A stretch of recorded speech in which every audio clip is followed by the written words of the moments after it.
Well, here we are.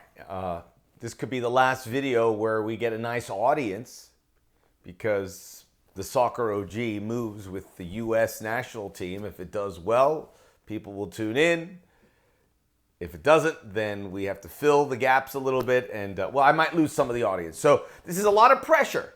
We need the U.S. to advance. If they make a quarterfinal, at this point, a quarterfinal on its own merits feels wonderful. We'll take it.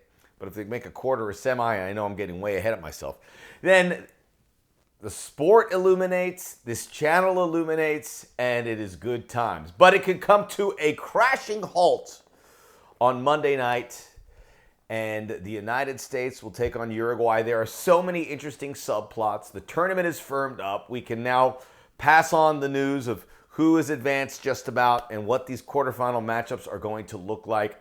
We just have these final details. We are going to preview the rest of the Copa America and this United States-Uruguay game, which feels just, it feels like a moment-in-time game, which will define this sport for many years to come.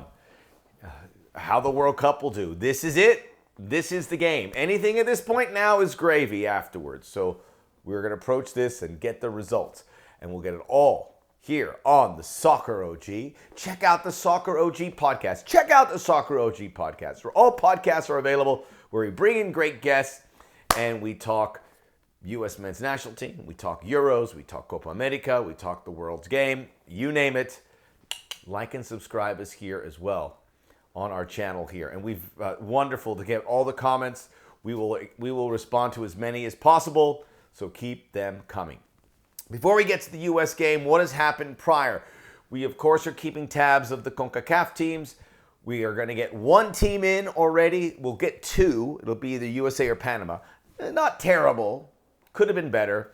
Canada is advanced. Congratulations to Jesse Marsh and Alphonso Davies. And this is a great story. And it's great for the region. We need our neighbors to do well. And we'll get to Mexico here in a moment. But Canada pushing through. I just want to say that, they were not sexy, and they got all the breaks. They got 2 red cards, and what was it? They had 1 goal, and that was enough. Wasn't pretty to watch them, but again, it doesn't really matter. It's all about, this is results driven. Look at England. Look at so many other countries. It doesn't matter how they look. It's about getting through, and Canada did that. And now they get a quarterfinal matchup against Venezuela, where I think a lot of people are saying Canada has a chance to advance. I would say you haven't watched Venezuela. This is a huge moment for them. I think Canada has a chance, but if I had to pick a team, I'd pick Venezuela. Glad that Canada's in there. Mexico is out. Drawing with Ecuador.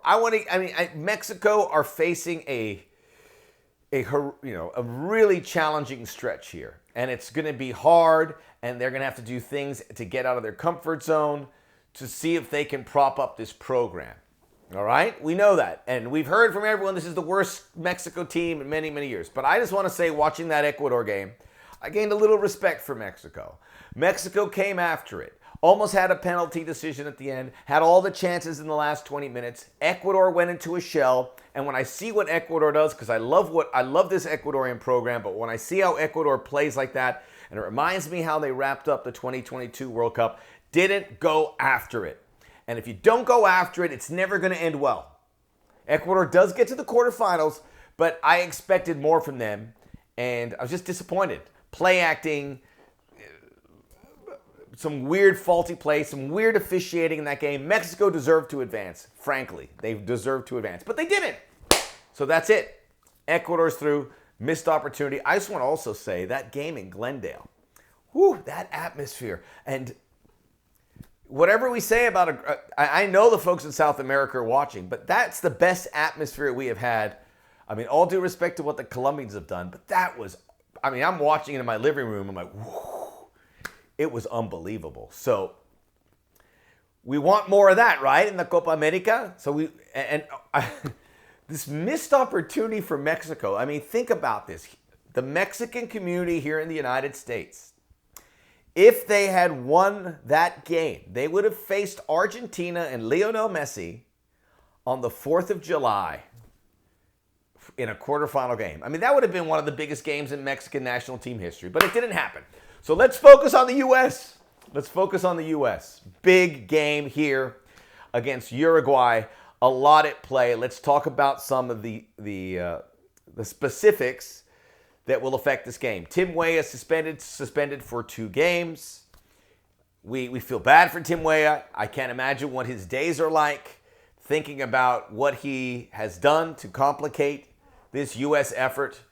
And we talked about Canada getting the benefit of 2 red cards. This red card doesn't happen. The USA beat Panama, and we're not in this predicament. And that's the honest-to-God truth. And that's something that's going to weigh on Tim Weah. And he's going to miss the next game if the United States makes the quarterfinals. So really, his Copa America is over, and we have to see what his international future looks like. I know that sounds really drastic, but you know, the gravity of that mistake, coupled with the fact that if USA advance and someone fills his spot, maybe he doesn't get it back. And we want someone to fill that spot. We'll get to my projected 11 here in a little bit. So the Tim Weah is not a guy that I really rely on. I'm looking for players to put their hand up. Christian Pulisic's put his hand up. Anthony Robinson's put his hand up. Gio Reyna, on and off, has put his hand up. I have faith in Gio Reyna. Flo Balogun put his hand up in the game against Panama. That's 4. I'm good with that. We got some consistency defensively. So on the surface, it looks okay. Now, is this generation as great as we have sold them to be? No. Can they get a result here? Yes. But I want people to put their hand up. Tim Weah has had some nice moments, but he's not put his hand up. So I'm not going to sit and wait for him, and I'm going to be very open to other guys stepping in. So you have that storyline. The other one is Marcelo Bielsa. Truly a cult figure in coaching. He's been at it for so long. He has coached so many national teams. Argentina, Chile, Uruguay. He's coached so many clubs in so many countries, Leeds and Marseille, and in Spain. The clubs that he coached there escapes me. But, I mean, a storied career. And the mythology of Marcelo Bielsa, when we came to this Copa America, far exceeded what I have. And this is the soccer OG. You can hear about, I have literally done interviews with Marcelo Bielsa. 20 years ago, following him, I've seen this man grow and become this bigger than life in many ways figure. And it's amazing to see him. And he is we're not going to see him in this game because he's suspended, because he was warned twice about bringing his team out for the kickoff in the second half, which I am all for. You get a warning, you do it again. Look, we got a schedule to keep.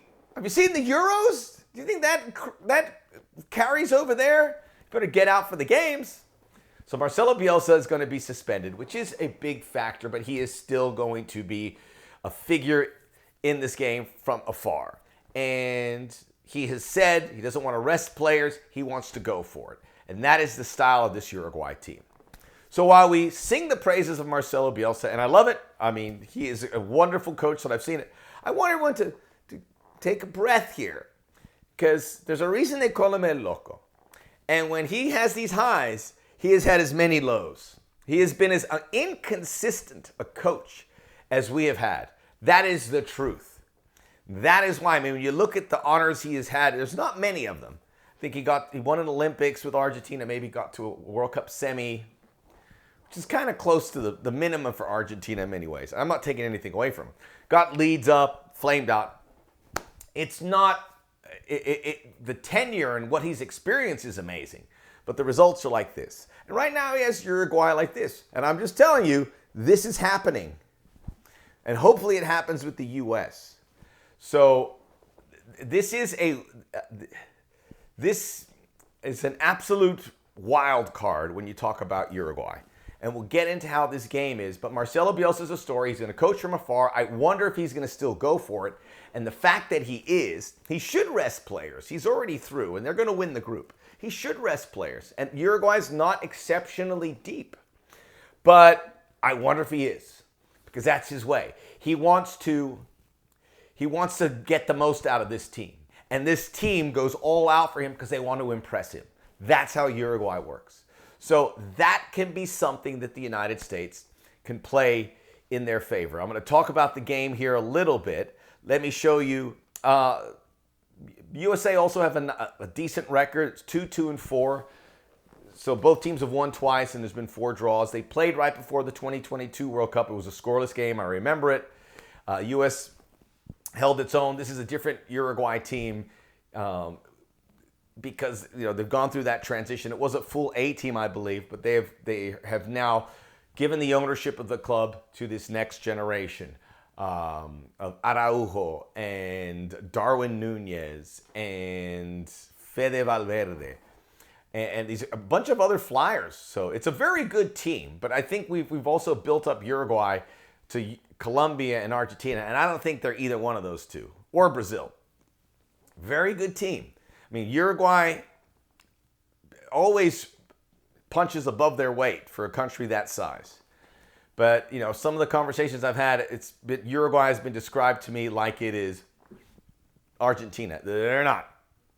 I don't think they're going to win this tournament, whatever happens. And I think the U.S. has a good chance. And the Vegas odds, which I showed on my social media handles, says that the U.S. is a slight, tiny favorite. That's not by accident.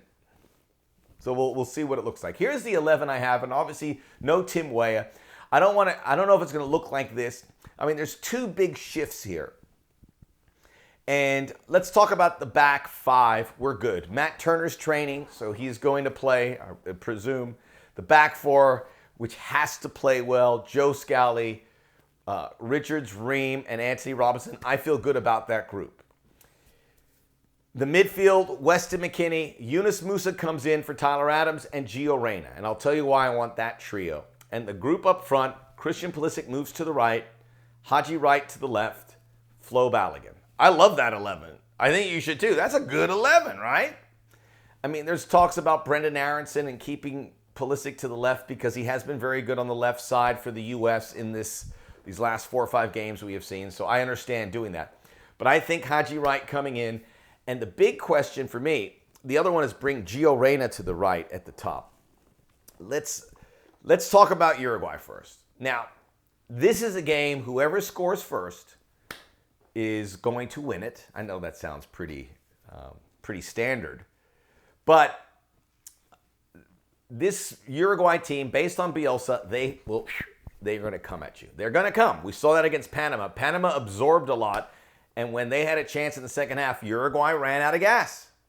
So you want them to run out of gas. So it is essential that the U.S. are tip-top organized defensively.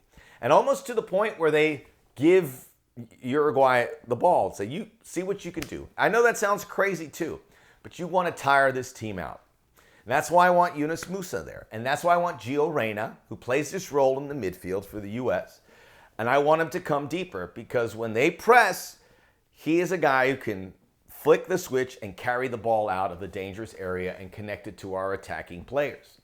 This is the game in that position, which I think Greg Berhalter has foresaw. So I want Gio Reyna. I love the fact that he will be there. And Tyler Adams, who's been hot and cold, you don't want to waste the substitution. Bring in Yunus Musa. You want that athletic edge. And then Weston McKennie hopefully can go both ways and do very well. The U.S. can hang in there the second half, or if they can score a goal in the first half. But I think they'll put themselves in a position as long as they don't concede. Uruguay is not deep. Uruguay isn't star-studded like European-based. I would put this U.S. team player for player on, the top 3-4 players for Uruguay, probably better than what we have. But it evens out. I mean, there's a lot of players based outside of Europe on this Uruguay team. Very good, but we'll see. So the United States, I think they have a really good shot here. The big fear I have is that they win this game and they don't advance. Panama's a huge favorite to beat Bolivia. You got to have Panama wins that game. It can't be by more than 2 goals. So if Panama wins by 2 and the U.S. beats Uruguay by 1, that will be enough, and we'll take it. Losing this game, then we can start thinking about the U.S. in the future, and I'll talk about Greg Berhalter here in a moment. But if you win it, you get that marquee win, and you don't advance, very, very empty, and we're kind of like neither here nor there. So win it, and hopefully they will advance. If they win the game, I think it'll be enough. Panama's going to be shorthanded. They emptied their chamber against the U.S. It'll be hard for them to get up and run all over Bolivia. As poor as Bolivia is, they're not that bad. So the U.S. prepare. What happens with Greg Berhalter? And we'll talk about it after the game. I think we'll talk about it after the game. I'm going to say this quickly. Obviously, what we know about U.S. soccer and everything we're hearing, if the U.S. get knocked out on Monday night, in all likelihood, Greg Berhalter is not going anywhere. I will say, Matt Crocker took over that job and had to make a decision after the World Cup to find a coach, and it fell for Greg Berhalter. I believe Matt Crocker is no dummy. Matt Crocker is a guy with great contacts. He has got a backup plan. I think there is a slim possibility, if the U.S. don't do the job in a bad way, that Matt Crocker might say, I have a guy. We'll see. And they'll empower him because people aren't happy. But let's hope for the best. Soccer OG. Check out the Soccer OG podcast where all podcasts are available. Like and subscribe us. Let's have a good Monday night. Let's take care of business. Let's keep this party going.